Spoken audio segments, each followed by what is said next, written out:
yesterday, shipped off from the Suns to the Rockets. To me, if you're a Heat fan and you're thinking that should have been us, based on what the Rockets gave up, I don't think you could think like that. I don't think that the Heat were in any sort of driver's seat to pick up Kevin Durant, because what do you want from that situation? If the Rockets were going to give up Jalen Green, who's a young, capable, good scoring player who has some draft capital, some capital value. Dylan Brooks, who's going to play, he could play on any team in the NBA, and the 10th overall pick in the draft, if you're going to give up that, and the Heat were to offer something similar to that, you'd have to give up Hero or Adebayo. You'd have to give up one of the two. And the Heat, number one, we're not going to do that.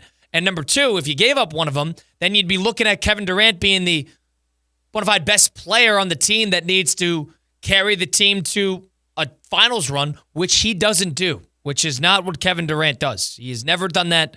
It's been since 2012 Oklahoma City or 2016 Oklahoma City that we've really seen that. He always needs a partner in crime. I don't think the Heat fans should be too upset about missing out on the prospect. I think we're a long way separated, too, from the KD that was the best player on the 2017 through about, 2019 Golden State Warriors. I don't think he's substantially worse. He's not in his prime. He hurt his Achilles, but that year with the Nets, I think, proved that the Achilles injury wasn't much of a hindrance. He's a hired gun. He's a mercenary. And this move made sense for the Rockets because they needed the 25, 26 points a game that they weren't getting from Jalen Williams. They ship out Jalen Williams. They bring in Kevin Durant. They're in a place, the Rockets are in a place where they're arguably, and I say arguably because they didn't win a playoff series, they're arguably one player away. The Heat aren't one player away. The Heat need a lot. Would Kevin Durant help in a weak Eastern Conference? Sure. Can I sit here and sympathize with Miami Heat fans who feel like that they've been sitting on the sidelines for the last couple of seasons? Yes. But at the same time, Durant wasn't the right fit for the Heat. Durant was the fit for the Heat before he went to the Nets. That time. This is like the second or third time that Kevin Durant. You're making it seem like Durant's that much worse of a player. He's not. He's a 27-point per game scorer and efficient shooter. But at the time, at the time when the Heat were maybe trying to get him the first time around, there was the allure because, hey, he's coming off of this Achilles injury. He's just won 2 championships. He's the guy. He's one of those guys that could put you over the edge and carry you to a finals. Those were the conversations then. I think the last couple of years proved that he's not the guy that's going to single-handedly LeBron you to the NBA Finals. So I think there are a couple arguments here. Number one, did it make sense for the Miami Heat to get Durant? Number two, how upset are Heat fans that they've been missed out, quote-unquote, missed out on big targets and free agency? I think this is what it boils down to. I would argue that if they were able to find a way to keep Adebayo and Hero and figure out a way to get Durant in there, worth it. Worth the price, worth the asking tag, and would have been a good input into the roster. Am I saying it's that important to keep Hero and Adebayo around? No, I'm not saying that. But to ship off the bulk of the assets on the team just so you could have the Kevin Durant, Bam Adebayo show, if you think that's a recipe for success, you got another thing coming. That's just the bottom line. That team wouldn't be that good. And I know it's a weak Eastern Conference. The team wouldn't be that good. And if you just give up all that assets, if they were able to, if the asking price was lower, if the Rockets weren't in place of putting together because I think that's a pretty fair haul for what Durant is and him wanting to get out of there and him wanting to go to Houston specifically, it's a pretty fair haul. Right.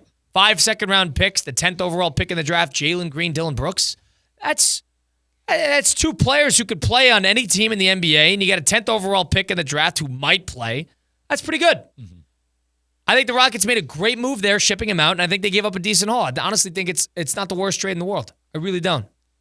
But on the Heat side, in order to match something like that, you'd have to give up a Ware.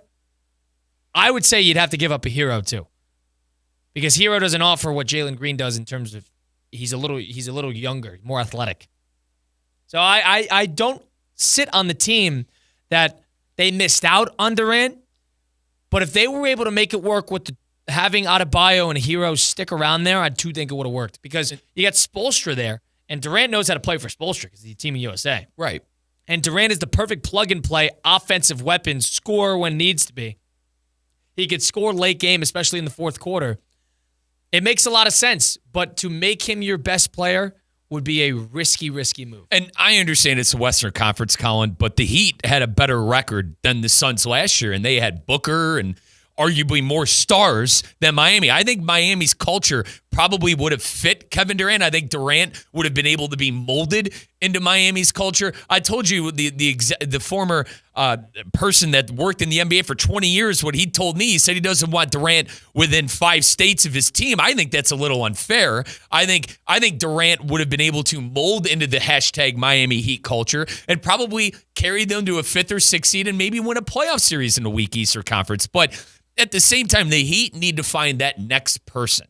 The Heat need to find that next star, that next player, young and up-and-coming player to build their franchise around. I don't think a 37-year-old Kevin Durant is that player. If you wanted to make the argument for Damian Lillard maybe a couple of years ago, fine, but we saw how that turned out with Milwaukee. I think Heat fans are just frustrated with, after going to 2 NBA Finals in how many years, the state of the team right now is kind of purgatory. You're not like Kyle. I wrote a couple of teams down here for you. Boston, they're like the anomaly, right? They're the team that was able to be in the playoffs and get lottery picks because the front office was genius in the way they maneuvered things around. Oklahoma City, they were able to trade assets and lottery picks for SGA and have a lot of those lottery picks to be on the Paul team. George for him. Yeah, and then Houston this year, bud. Houston, with their picks that they did a great job with, they were able to trade assets to go out and get Kevin Durant. The Heat aren't in that situation.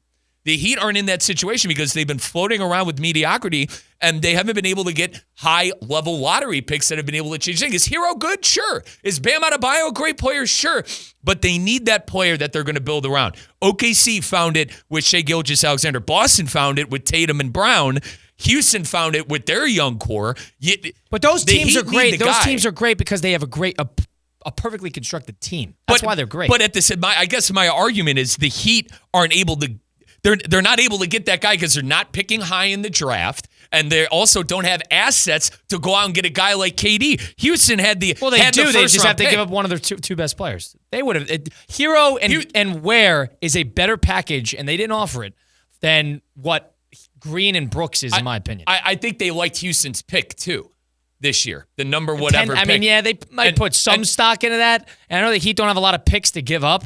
But the 10th pick in the draft, you should go sure. through, let's go through the last 7 NBA drafts and pick number 10, see how many are still on a roster.